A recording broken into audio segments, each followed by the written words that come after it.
I'll tell you what, coming to this conference, obviously I was very keen to see how other countries are performing in terms of compliance, to the CBD requirements and conferences.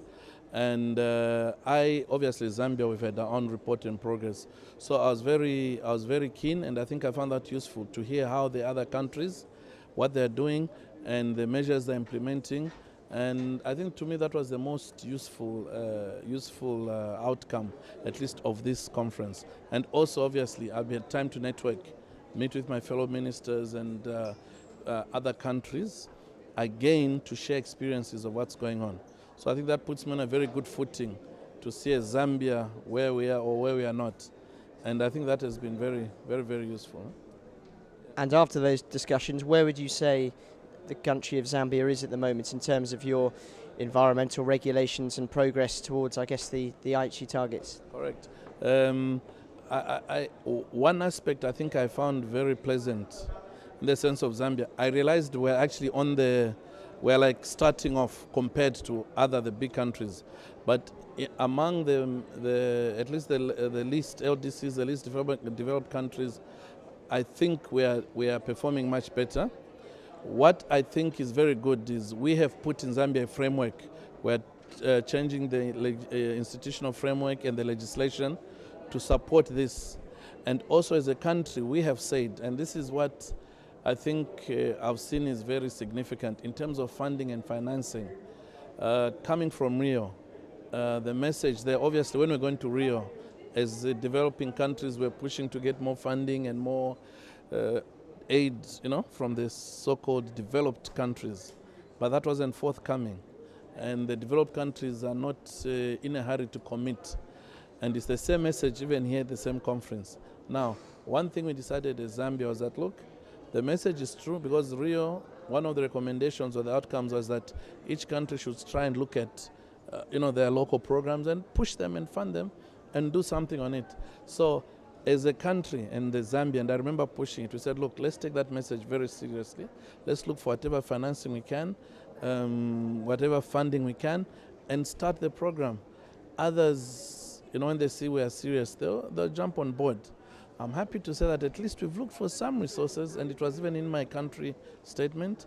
This year's budget, we've put some money. We'll be going on a massive tree campaign, tree planting. We'll be going physically to some of the threatened, biodiverse areas with a view to conserve them. So from that point of view, I think I'm happy compared to others that at least Zambia, we're on the right track. And if we can keep this up, I think we'll be able to achieve to a level where it will be noticed. So I think one thing it has done, this conference, is to confirm that as a country, we're on the right track. We're not going off in some direction somewhere. We haven't gone very far, but we're definitely headed in the right direction. Yeah. Sometimes when a man is waiting for a bus and he sees two drive past him, he decides he's going to seek an alternative form of transport. One of the South African Environment Ministry told us a few days ago that developing countries were tired of waiting and tired of not begging, but tired of asking for finances that were never delivered. And there seems to be a push here for alternative forms of action and a realisation that, look, some of these developed countries are just not interested in helping us out. How does that affect you, and how does that affect your attitude towards sort of policy making? Very interesting. I'll confirm that position because I know in some of the meetings we've had, that opinion or that comment or sentiment has come out prominently from the African countries because, again, I'll refer to Rio +20. Going to Rio, there's this big drive that when we get there, at least as African countries, are going to make sure, they cough up. And it was very clear, no, we're not coughing up. Same here. And that has been expressed in the sense that now they're saying, okay, look, these resources, like you correctly say, are not coming forward. Now, what that is, and there's the feeling that, look, let's try and look for alternatives, like you're saying. Now, to me, I'm happy that as Zambia, I think we took that decision earlier on, immediately after Rio, because we just took the bull by the horns and said, people, are we for this or not? Who is this benefiting at the end of the day? If it's benefiting us, which it is, let's do it, and as we go along. So the position now that is being echoed by the African countries fits in. Again, like that's what I was saying, I think as Zambia, I'm happy to say we're in the right direction. It fits into the decision we made after Rio +20 as a country, that we're going to have, embark on our own homegrown programs, see whatever funding we can put together and run with this thing. So when this position was made by the African countries, I was saying, this is exactly what we've discussed. So I think as a country, for me, it actually strengthens the position in terms of funding and financing that we have taken up as a country. Yeah. Are you seeing the influence of the African group grow over the years? Because I guess in the past it may have been easy for some developed countries to dismiss the African group. Are you sensing that your coalition has a newfound sort of strength on these platforms? Maybe not to the extent and degree where we would say it will start influencing significantly the world agendas and in items or issues to do with biodiversity. No, I think we're still very far. It will take a bit of time if this position that we've taken out to see how we can, pull alternative resources even from ourselves. And I think this is hugely important, and I'm going to say that to the group. If we can push that and start, getting those alternative sources of funding, running with our programs and moving, then the group will have influence. Because then the voice will be heard, then we'll be able to call the shots. Because there'll be programs that we can be pointing to, there'll be programs that we'll be doing that obviously will not be ignored, because we'll be funding them. And also the fact is Africa right now, I think Africa, obviously, and South America is the biggest, cleaner of the continent, of the planet. Okay? So from that point of view, as we harness that position and get that funding and do programs, at that stage, I'll be able to confidently say that we'll have definitely an influence.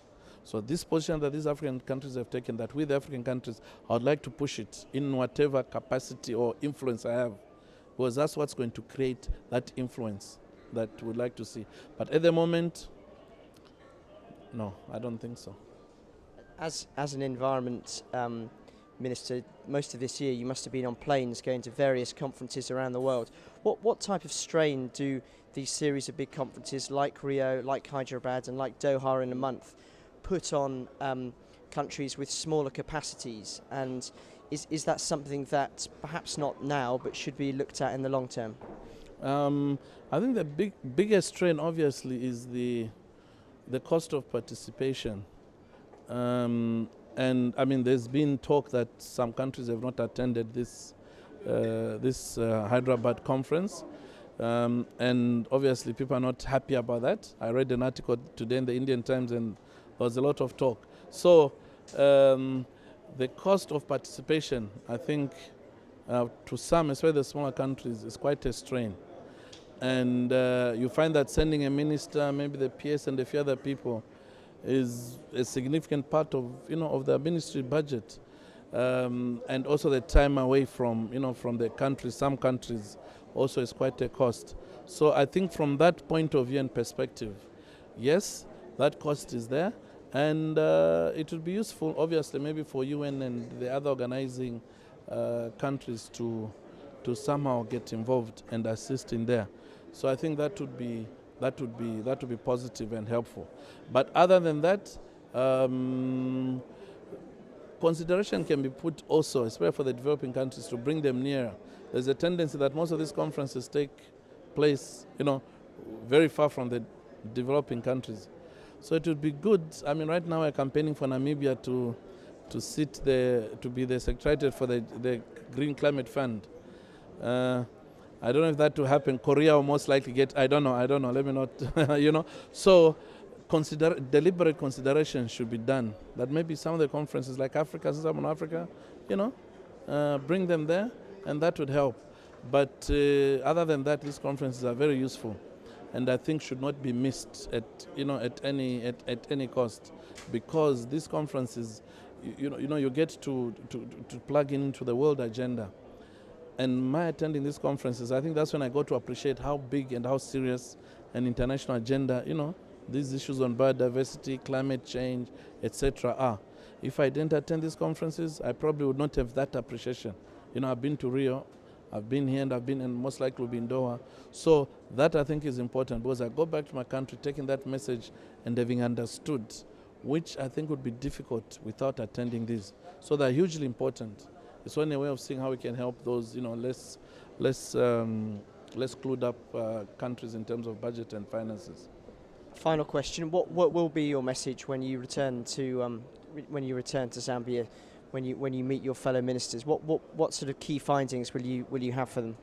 The main message, I think, I'm going to tell my colleagues and government and cabinet, is that, because I've been talking a lot, I'll tell you what, in Zambia, the awareness is only just going. When I took over running the environment, the awareness levels were not very high in these issues of climate change, blah, blah, the biodiversity. And the message I'll take back is that, gentlemen, ladies, this agenda actually that we're talking about is real. Because there were reports from other countries who are also, detailing and highlighting their program in detail of what they're doing. And these programs, this agenda has got support to the highest level internationally. So as a country, it would be folly for us to, ignore or just give it a casual or, a casual approach without actually giving it the attention and seriousness it deserves. So my message going back again is to affirm, because if anything, this conference has affirmed that the direction we're taking, at least as ministers, the right direction, that the push for resources from the central coffers is not in vain.